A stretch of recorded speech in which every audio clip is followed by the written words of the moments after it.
Hello, my name is Mary Moss, and I will be presenting my original contribution for the American College of Education, and this is the final contribution for my educational leadership degree in the course EL 5091.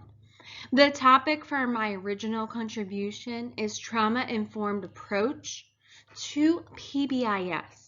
So we're looking at that positive behavior incentive program and how a trauma-informed approach tie together. Thank you for joining me for this presentation. Before I begin presenting, I want to first go over the agenda and the purpose of this presentation. The first objective is that we will identify what a trauma-informed approach is. We will identify what PBIS is. We will identify why a trauma-informed approach should be implemented with PBIS, and we will identify resources to deepen our understanding of the trauma-informed approach to PBIS and how to implement it. I first wanted to start my presentation with this powerful image I found, and it comes from Trauma Informed Schools UK. It says, every moment and interaction can be an intervention.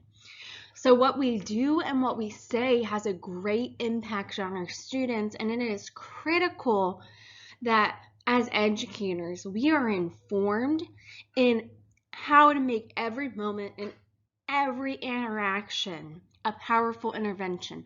Because if we are not making the right decisions, then we can be causing more problems than repairing.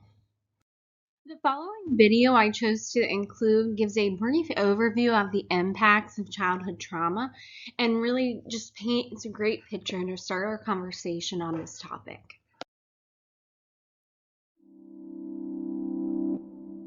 Brain development is much more than a story about biology. From the earliest years, relationships with others play a key role in shaping how our brain grows and develops. Early relationships, where there is abuse and neglect, have a long-term impact on children. A brain that has adapted to survive in a threatening or unpredictable world may not work so well in an ordinary environment. This can create what is called latent vulnerability, where early abusive or neglectful experiences with carers put children at greater risk of experiencing mental health problems in the future. For these children, compared to their peers, common experiences like moving to a new school can feel more daunting and stressful. New faces can appear threatening, while positive social cues can be missed. It can be harder to negotiate new social situations and learn to trust new people. Even fun experiences like joining a new sports team can be challenging. Too much focus on potential threat cues can mean missing out on positive social cues such as a playful nudge. Or it causes an overreaction, which leads to an increased risk of conflict and sometimes violence. These reactions can increase the likelihood of generating new stressful events. It's harder to deal with everyday challenges when you feel unconfident and anxious inside, and harder to build and maintain relationships. Over time, this can mean a child loses friends and the support of adults, and so misses out on opportunities to grow and develop. This social thinning can increase the risk of mental health problems in the future. Neuroscience research is beginning to shed new light on how vulnerability unfolds over a child's life. All children need care and stimulation from adults who value them and who show them attention and love. These experiences shape a child's brain development. When children face traumatic experiences like abuse and neglect, their brain adapts to help them cope. We know of changes in 3 different brain systems: the reward, memory, and threat systems. Experiences of domestic violence or physical abuse can lead to hypervigilance, where the brain reacts more to threat. This might help a child stay safe in an early adverse environment, but it can cause problems in more ordinary environments. Hypervigilance can best be understood as a pattern of adaptation rather than a sign of damage. Abuse and neglect can also mean a world where a child's basic needs for care and attention are not met. This can shape the brain's reward system, the part of the brain that helps us learn about positive aspects of our environment and motivates our behaviour. Over time, the brain's reward system can learn to respond differently to things like positive social cues. Neuroscience studies have also pointed to changes in the autobiographical memory system, our memory of everyday past experiences. Following trauma, negative memories appear to become more salient, which means they become more prominent than positive ones. And everyday memories can also become less detailed. This is a problem because we need to draw on past experiences to help us deal with new social situations. Neuroscience research is showing how childhood trauma can create latent vulnerability, increasing the risk of later mental health problems like anxiety and depression. This vulnerability is not just located in the child, but arises through their relationships. Helping children who have experienced trauma still requires ordinary boundaries and consequences, but it also requires us to step back and reflect and see behaviour that we find challenging in a different light. A child may simply be doing their best to survive now, with brain adaptations from the past. We know a child's brain has the capacity to continue to adapt. For this to happen, they need our help to build and maintain trusted relationships, manage everyday stresses, and prevent new ones from happening. We need to encourage them to try again and believe things can be different. This is far from an easy task and takes time. Science is helping reframe our understanding of childhood trauma. Seeing children's behaviour in a new light can mean we respond differently. But there is much still to learn. Working together, we can develop more effective approaches that promote resilience and recovery. We can help children build trusting relationships and create opportunities for their brains to adapt in new ways.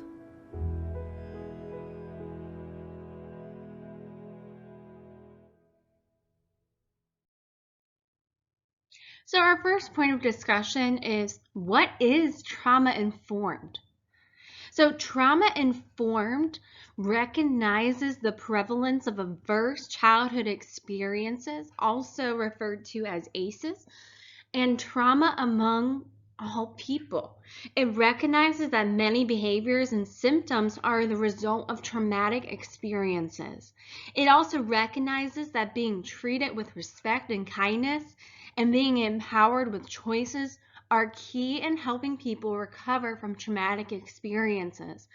And this plays a critical role in education because we have to be able to recognize that many of the behaviors that we see in the classroom are a result of the traumatic experiences that our students have experienced, and it needs a certain approach so we can recognize these results of traumatic experiences and treat it with respect and kindness in a way that can empower our students with choices and help them fix the consequences of these traumatic experiences.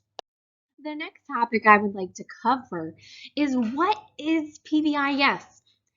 This is a word, as an educator, I have heard numerous times, but an important part in our conversation is to have a clear definition that we all hold the same as what PBIS is.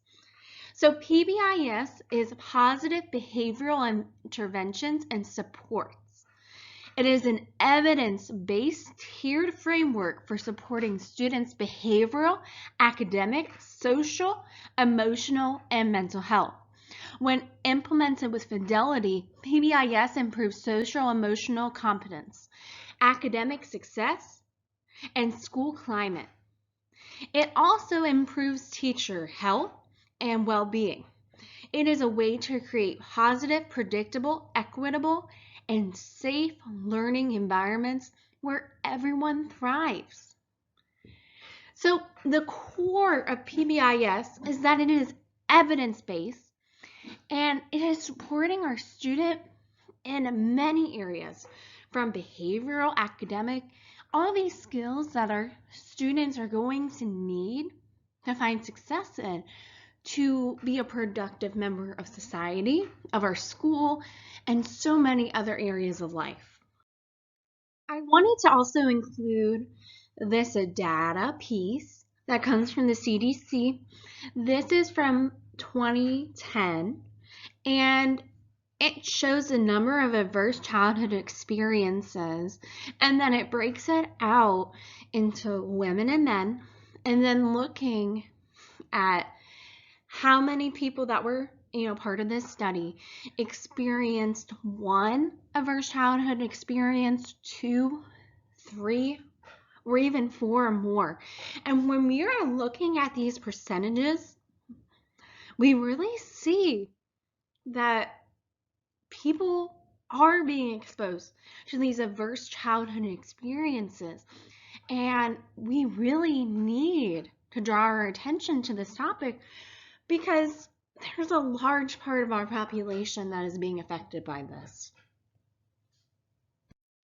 So now that we have a clear definition of what trauma-informed means and what PBIS is, and we also had a chance to look at the data that supports the importance of driving PBIS with a trauma-informed approach, is now we want to look at what does PBIS look like in a school. So it uses a continuum of evidence-based practices to support students' needs. It engages students, families, and community members to create culturally responsive practices. We are going to regularly check on the effectiveness of these practices. We are going to rely on teams to guide the implementation. We are going to use data to identify strengths, uncover needs, and monitor our students' progress. We are also going to implement universal screening. We are going to develop content expertise through coaching and ongoing professional development. When we are looking at PBIS, there are 5 elements to an effective PBIS.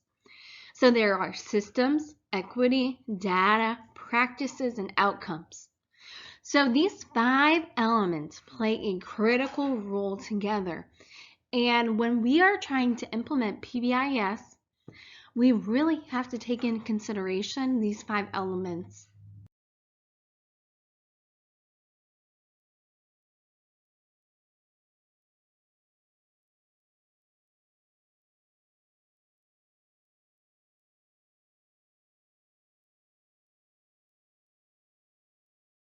The next video that I'm going to show you is a brief overview of PBIS and the role it plays with mental health. It has never been more clear that we need a new response to meet the mental health needs of our youth. The social, emotional, behavioral needs of students has never been more prevalent in our country, and the need continues to grow. Suicide has gone from the 4th leading cause of death to the 2nd leading cause of death among youth and young adults. 1 in 6 youth experience a mental health disorder, and only about 50% of those youth receive treatment. Lack of student access to treatment leaves schools as informal mental health providers, which is okay because school mental health research says youth are more likely to complete treatment when offered in school settings. The increasing need of our youth and communities makes it time to break down silos of service delivery and focus on a whole population response. Schools have been using a prevention-focused, tiered logic known as PBIS to organize and allocate resources to support behavioral needs of students for decades. And school-based mental health has grown during this time period as well, while powerful and more effective to have supports within the schools. Often, school teams and community partners still work in isolation, not knowing the supports the others provide. The interconnected systems framework draws on the strengths of both systems to create one single system of delivery, while also focusing on increasing the competence and competence of all school staff to rigorously and continuously support the mental health of all youth.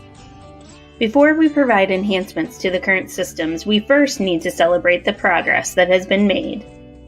Through the advancements of both school mental health and PBIS, we are at a tipping point where mental health and wellness for all students, staff, families, and communities is a top priority. There is awareness and even support in policy for increasing mental health clinicians within schools.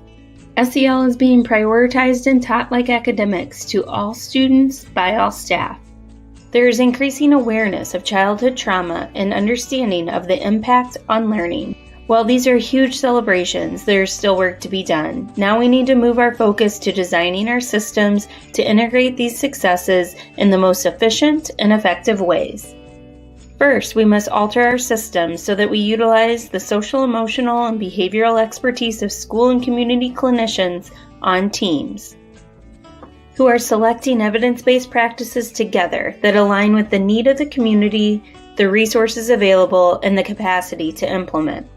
Then define one continuum of supports matched to the needs of their students, families, and staff, and use data to drive how students enter and exit interventions, helping move away from a traditional referral handoff approach. Integrated universal teams can focus on prevention by using data to expand and prioritize the social, emotional, behavioral competencies being taught to all youth, and align the skills within systems such as our school-wide matrices to create consistency. Then integrated teams create procedures and structures for routinely monitoring all practices that are put into place to ensure the end result impacts student outcomes. We also must invest in the time, space, and coaching for teachers to embed social, emotional, and behavioral teaching alongside academic content. Sustainable change comes from systems change, and the ISF provides the structure and processes to enable this change to occur. If you are ready to begin an integrated way of work, see video 2 for an introduction to using the tools and resources available within Volume 2 and Implementation Guide.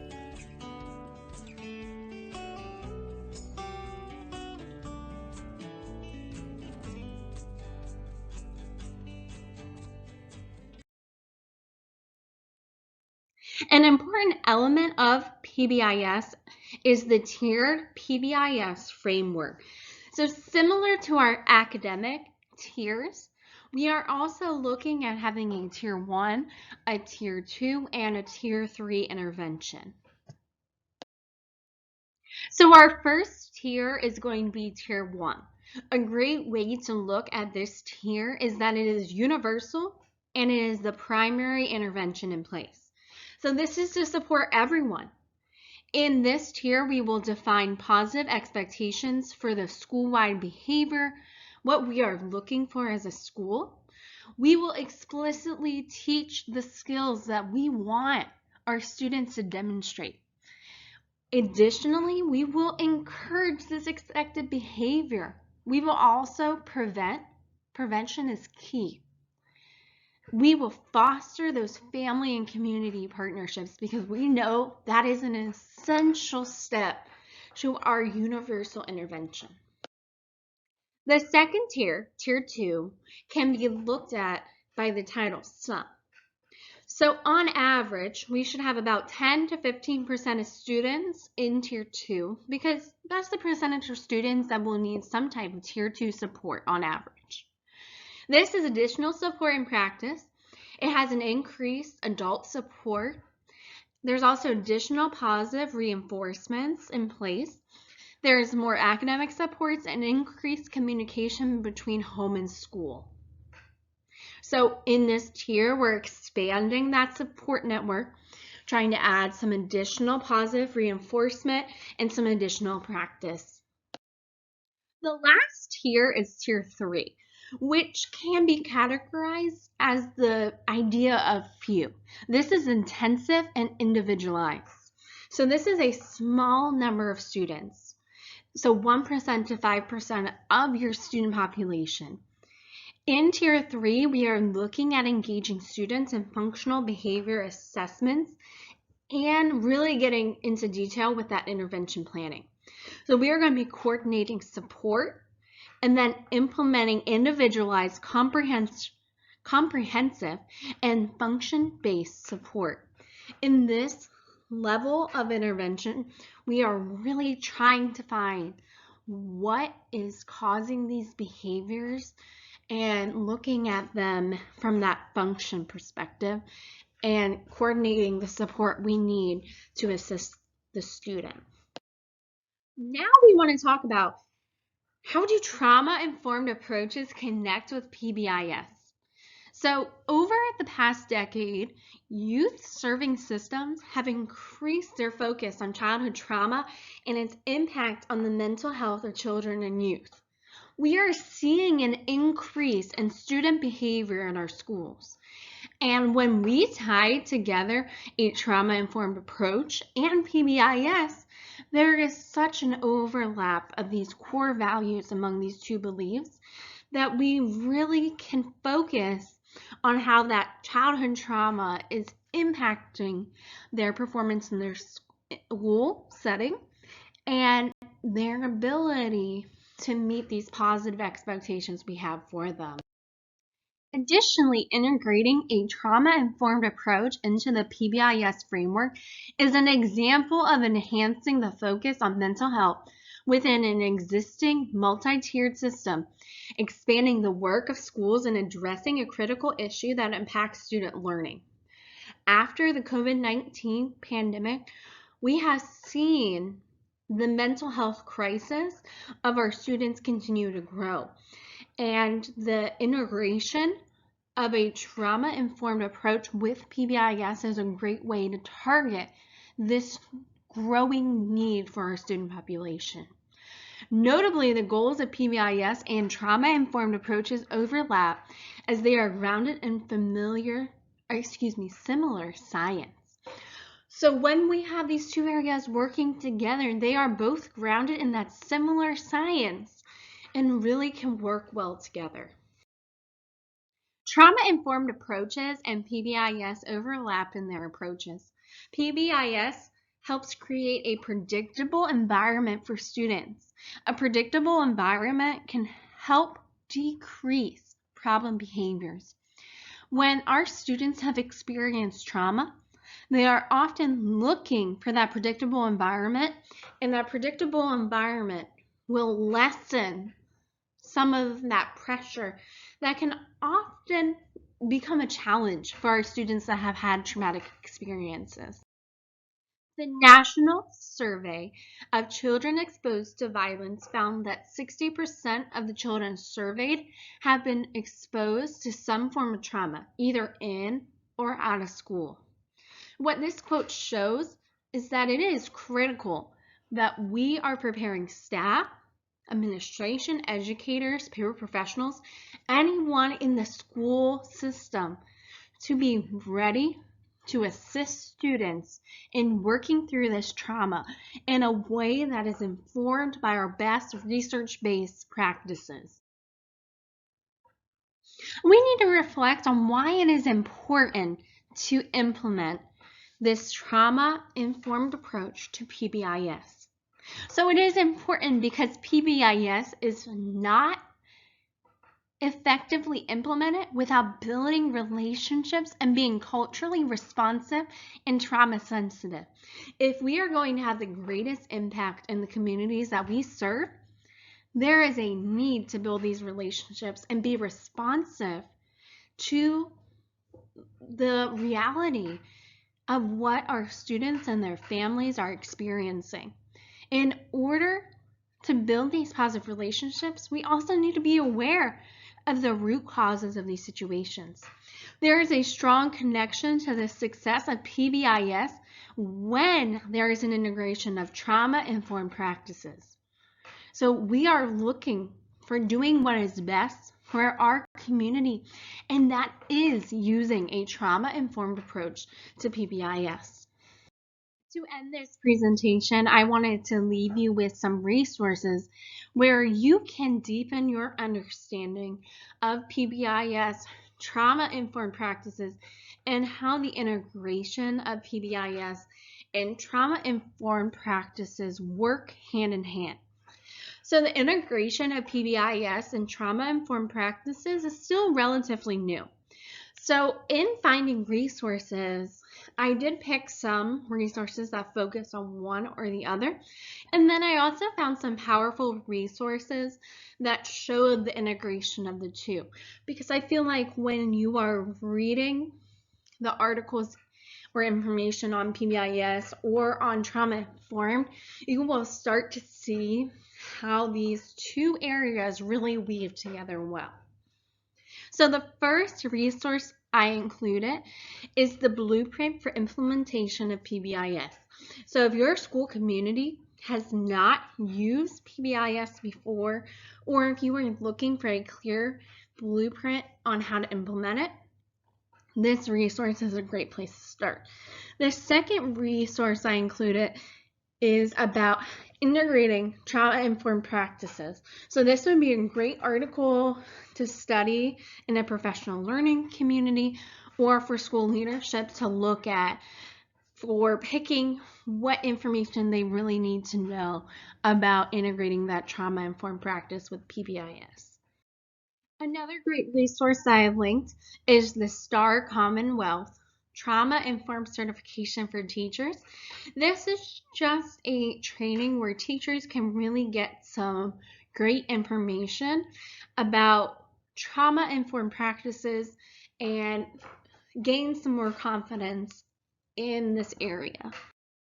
I also wanted to include 3 books that could be used for a book study or just for some additional research. The first book is Reaching and Teaching Children Who Hurt, Strategies for Your Classroom. The second book is the PBIS Team Handbook. And the last book is The Teacher's Guide to Trauma. So these 3 books just give you a better insight to this topic and give you more depth of information on how to have a trauma-informed PBIS at your school. So these are just 3 additional resources to get some more information. I would like to thank you for listening to this presentation. My references for this presentation will follow on the next slide.